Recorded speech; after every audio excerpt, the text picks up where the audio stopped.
Every time Jensen Huang steps on stage, he's wearing the same leather jacket, playing the same character, the nerdy chip guy who just loves technology. But here's the thing, it's just an act.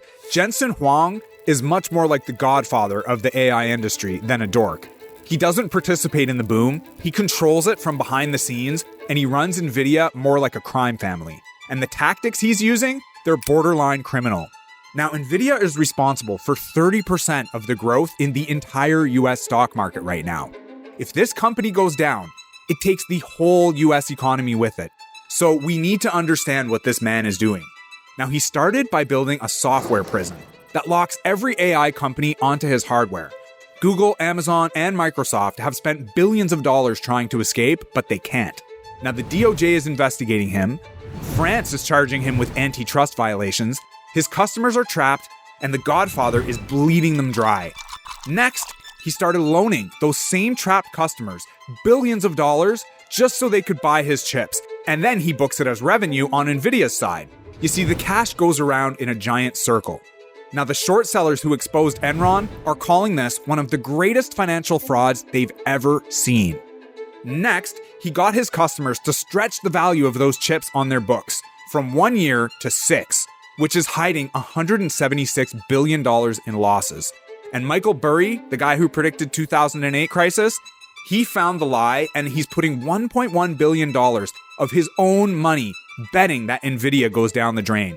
Now, this whole time, Jensen's been quietly selling over $1 billion of his own stock, meanwhile telling you to buy while he's selling out the back door. The Godfather is cashing out while the family burns.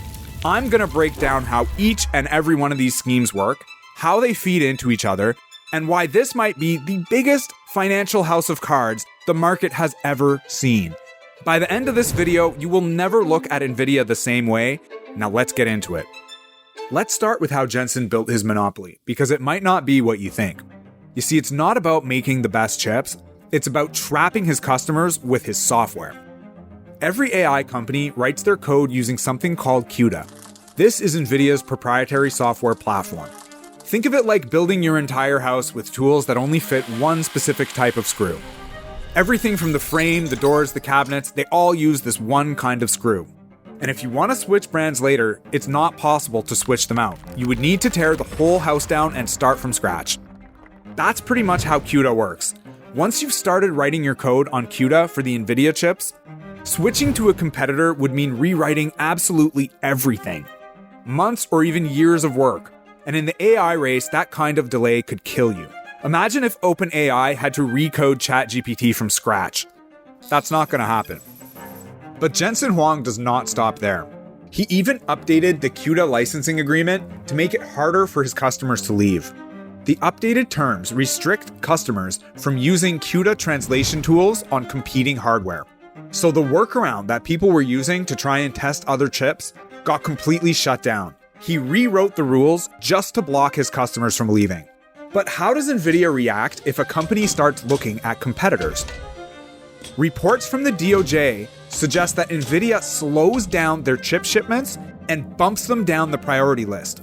If you shop around, you get punished. If you stay loyal, you get your chips on time. Now that is a protection racket, my friend. And this isn't just me saying this. French antitrust enforcers are preparing to charge NVIDIA with anti-competitive practices. France is going after them specifically because CUDA locks everyone in. And the US Department of Justice recently sent subpoenas to NVIDIA looking for evidence that the company has violated US antitrust laws. US officials are specifically concerned that NVIDIA is making it harder to switch to other suppliers. Even the pricing proves that everyone's trapped. You see, NVIDIA charges around $30,000 to $40,000 per chip in 2026. Their profit margins are over 70%. Most hardware companies are happy with a measly 30%. NVIDIA has more than doubled that, and this is how you know that their customers have no choice. And the Godfather, Don Huang, is making sure that he gets paid. So Jensen built the software that locks you in. He rewrote the licensing agreement to block his customers from leaving. He punishes anyone who shops around, and the profit margins prove that he's got monopoly-level pricing. On top of that, the DOJ and France are both investigating him for it. He is running NVIDIA like a crime boss, and we can start to see how that friendly image of him in the leather jacket is highly manipulative. But the software trap is just the foundation. Jensen's customers can't actually afford these chips, so he got creative. He's loaning them billions of dollars, specifically to buy his own chips, and then he books it as revenue. This is the exact same scheme that destroyed one of the biggest companies in history during the dot-com crash. Jensen's doing it on a much larger scale, and I want to take a look at that next. Is that, in fact, there are no fundamental advantages. Unless you have a monopoly or, unless you somehow carved out an airwave that nobody else can get to. So Don Jensen Huang wants to be the richest man alive. He's already established himself and NVIDIA as the bosses of the AI sector. But they have one problem. You see, his best customers are broke. OpenAI is burning billions of dollars a year. CoreWeave is drowning in debt. xAI needs millions of chips and doesn't have the money to pay for it. None of these companies can afford Jensen's hardware. So what does he do? He writes checks to his own customers. NVIDIA invests in a company. That same company spends the money they just got buying NVIDIA chips. NVIDIA then turns around and books these purchases as revenue. The cash they invested comes right back to them, and now NVIDIA owns equity and gets to report sales growth to Wall Street. The SEC has a specific name for this. It's called circular financing. Here's how they define it. When a company funds its own customers, so these customers can buy the company's products, then book those purchases as legitimate revenue, that is fraud. During the dot-com crash, telecom companies ran this exact scheme. Quest got caught doing it and paid a $250 million penalty. The SEC's exact words? Sham transactions designed solely to inflate revenues. But Jensen is doing this right out in broad daylight. September 2025. Jensen and Sam Altman walk out on stage together. A $100 billion deal is made, the biggest AI infrastructure deal ever announced. NVIDIA's stock jumps 4% in a single day, $170 billion in market cap created from a single handshake. Minutes after the cameras stop rolling, Bryn Talkington from Requisite Capital Management goes on CNBC. He says NVIDIA invests $100 billion in OpenAI, which then OpenAI turns back and gives straight to NVIDIA. Even OpenAI's own CFO admitted most of the investment would go right back to NVIDIA for their chips. Jensen announces he's investing $100 billion. OpenAI commits to spending it on his chips. The money makes a round trip, but Jensen tells Wall Street he just locked in $100 billion in future revenue and owns a chunk of the hottest AI company on Earth. But fast forward to 5 months later, there's still no contract signed, no money has changed hands. NVIDIA's CFO has quietly admitted at a recent UBS conference they still haven't completed a definitive agreement. By January, the Wall Street Journal reported the deal was on ice. Bloomberg now says they're talking about $20 billion instead, a fifth of what was announced. The hype was worth $100 billion. The reality might be 20, but the stock already moved. Jensen already got his pump. So why isn't he in handcuffs? We'll get to that in a minute, but first let me tell you about CoreWeave. NVIDIA owns roughly $3 billion in equity. CoreWeave has spent at least $7.5 billion buying NVIDIA GPUs. Then, CoreWeave takes those same GPUs and uses them as collateral for $10 billion in debt, which it then turns around and uses to buy more NVIDIA chips. Jensen invested in CoreWeave. CoreWeave builds data centers with NVIDIA chips. CoreWeave rents those servers to OpenAI. OpenAI pays CoreWeave with money Jensen gave them. CoreWeave uses that revenue to buy more NVIDIA chips. Jamie Zakalik, analyst at Neuberger Berman, looked at this web and told CNBC, investors are concerned about the circular nature of this deal goosing up everyone's earnings and everyone's numbers, but it's not actually creating anything. A Wall Street analyst actually said that on camera and nothing happened. NVIDIA has over $110 billion in direct investments in companies that buy NVIDIA products. That's 67% of their entire annual revenue invested in their own customers. You know what that number was for Nortel right before they collapsed? It was 24%. Now, Nortel was Canada's tech giant back in the dot-com era, and they aggressively financed customers who couldn't afford their equipment without their own money. So what they did was they pumped revenue with deals that only existed because Nortel was bankrolling both sides. In July 2000, Nortel stocks hit almost $87. The company was worth $400 billion, 35% of Canada's entire stock market. Then, the customers went bust. The revenue Wall Street thought was real turned out to be Nortel paying itself through middlemen. By 2009, the stock was 18 cents, $398 billion to zero. Jensen is running at nearly 3 times Nortel's exposure level. So why isn't the SEC investigating? Well, there's 2 possibilities. 1, the Teflon Don has bought enough politicians and regulators that nobody wants to touch him. Lobbying works and it always has. The second option, or they might both be true, is that they know what happens if they pull on this thread. If Jensen goes down, NVIDIA crashes and it takes the entire AI sector down with it. The so-called future of the American economy would be circling the drain. Pension funds holding NVIDIA stock would get wiped out. Retail investors would lose everything, and the government does not want that blood on their hands. Therefore, they just let him go. The DOJ is investigating his CUDA monopoly. France charged him with antitrust violations, but the circular financing inflating the entire AI sector, regulators are watching the biggest round trip in corporate history happen in real time and doing nothing. Jensen knows he's untouchable. You don't announce a $100 billion deal that doesn't exist unless you know nobody's coming for you. You don't invest in your own customers and book it as revenue unless you know the rules do not apply to you anymore. The software trap locks customers in. The money loop inflates the numbers, but there's one more layer. Jensen's customers are lying on their books about how long his chips actually last. And this is inflating their profit by $176 billion. When those accounting tricks catch up, when the write-offs finally hit, the whole house of cards is going to come crumbling down at an alarming rate.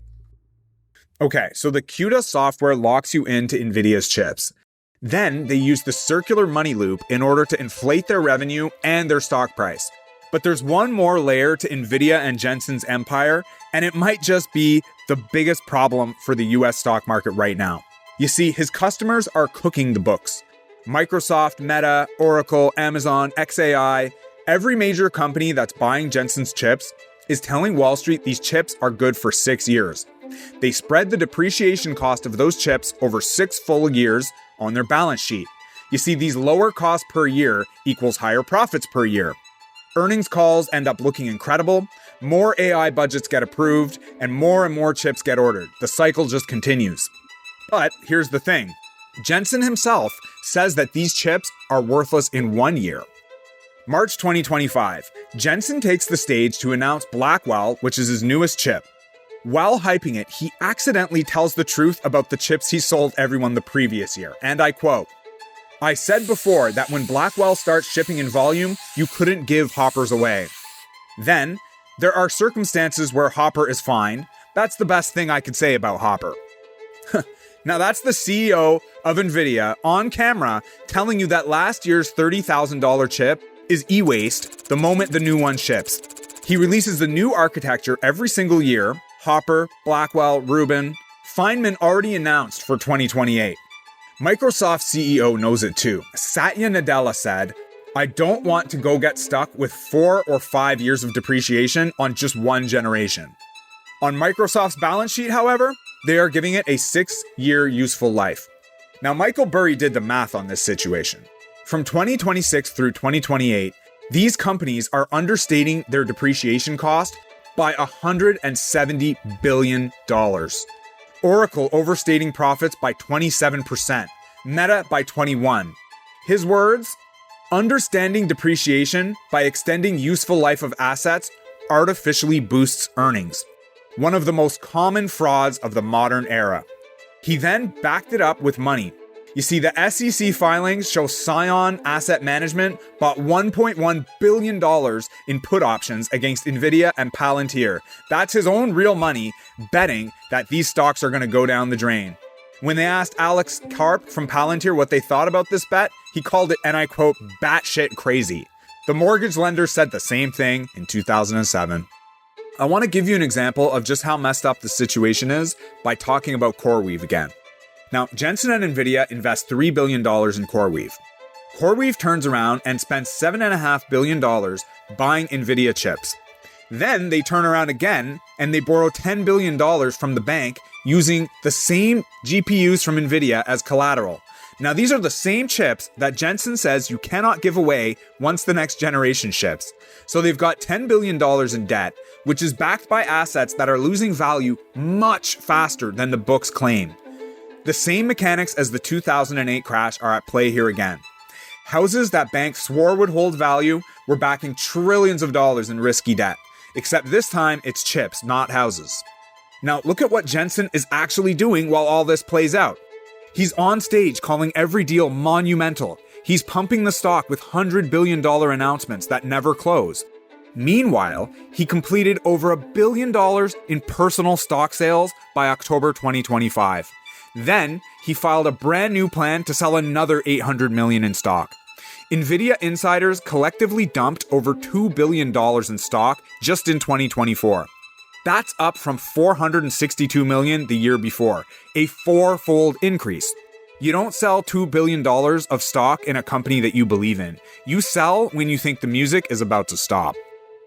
And NVIDIA has been the single worst company we've ever dealt with. So NVIDIA, you. Okay, I want to tie this all together because I feel like we're sitting in a bubble stacked on top of an even bigger bubble. The first bubble is the LLM hype. It's promised us AGI, a discovery of all science, pretty much a human utopia. These are very lofty promises, and if you've watched my previous video on Sam Altman or specifically on LLMs, then you know that this technology has actually already peaked. Meanwhile, we have NVIDIA, which runs on accounting fraud and circular financing, with the head of the snake being Jensen Huang, the godfather. He's got Sam Altman who needs his chips. He's got Elon Musk who needs his chips. Pretty much every AI company on Earth must go through him. There's no other option. He's built a monopoly that lets him do whatever he wants, and he's even getting away with pretty much criminal behavior. Meanwhile, he's telling everyone we're heading into this fabulous AI revolution, but he's been selling his own stock. Billions of dollars worth. His customers are lying on their financial statements about the chip lifespan, inflating their profits by almost $200 billion. He funds his own customers so they can buy his hardware, and then he books it as revenue, calling it growth and boosting his stock price. At the same time, we've got Michael Burry, a man who's made hundreds of millions of dollars predicting previous crashes. Right now, he's already bet $1.1 billion against NVIDIA and Palantir. He's not tweeting warnings, he's putting his money where his mouth is. And Burry keeps coming back to this one chart. Cisco during the dot-com era. Cisco was the NVIDIA of 1999. Everybody needed their infrastructure. The stock jumped almost 4,000% in 5 years. The market cap was $560 billion, easily the most valuable company in the world. But then it dropped 80%, and it took 23 years to get back to that peak price. If you bought Cisco in March 2000, you didn't break even until 2023. Now, NVIDIA is 10 times bigger than Cisco ever was. The market cap is bigger than the GDP of every country in the world except the US and China.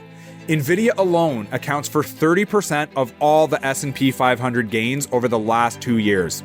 This will break, and when it does, the damage will spread everywhere. Your retirement account holds NVIDIA. Your index funds hold NVIDIA. Pension funds hold NVIDIA. Literally everyone is exposed. In 2008, the problem hid inside mortgage securities that nobody understood. This time, you can see everything. The accounting fraud is well documented, and the circular revenue is public. We ignore it because money keeps flowing in. Jensen made $100 billion pulling this off. Now that takes real skill. You can respect someone's game without trusting them with your life savings or even trusting them at all, quite frankly.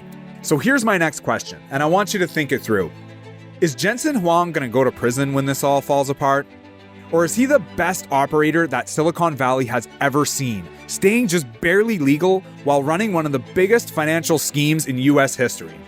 Drop your comments below. And while you're there, I want you to vote on who we expose next. Now don't forget to subscribe, because as promised, everyone who joins before we launch the Patreon page gets free limited access. There's no payment, there's no catch. We want to show you value first, and then you can decide if you want to stay as a member or not. If you do see value in what we're doing here and you like the video, please drop a like. It means a lot for me. Thanks for watching, and don't forget to sub for your free limited Patreon access coming soon. I appreciate every single one of you fat cats, and have a wonderful night.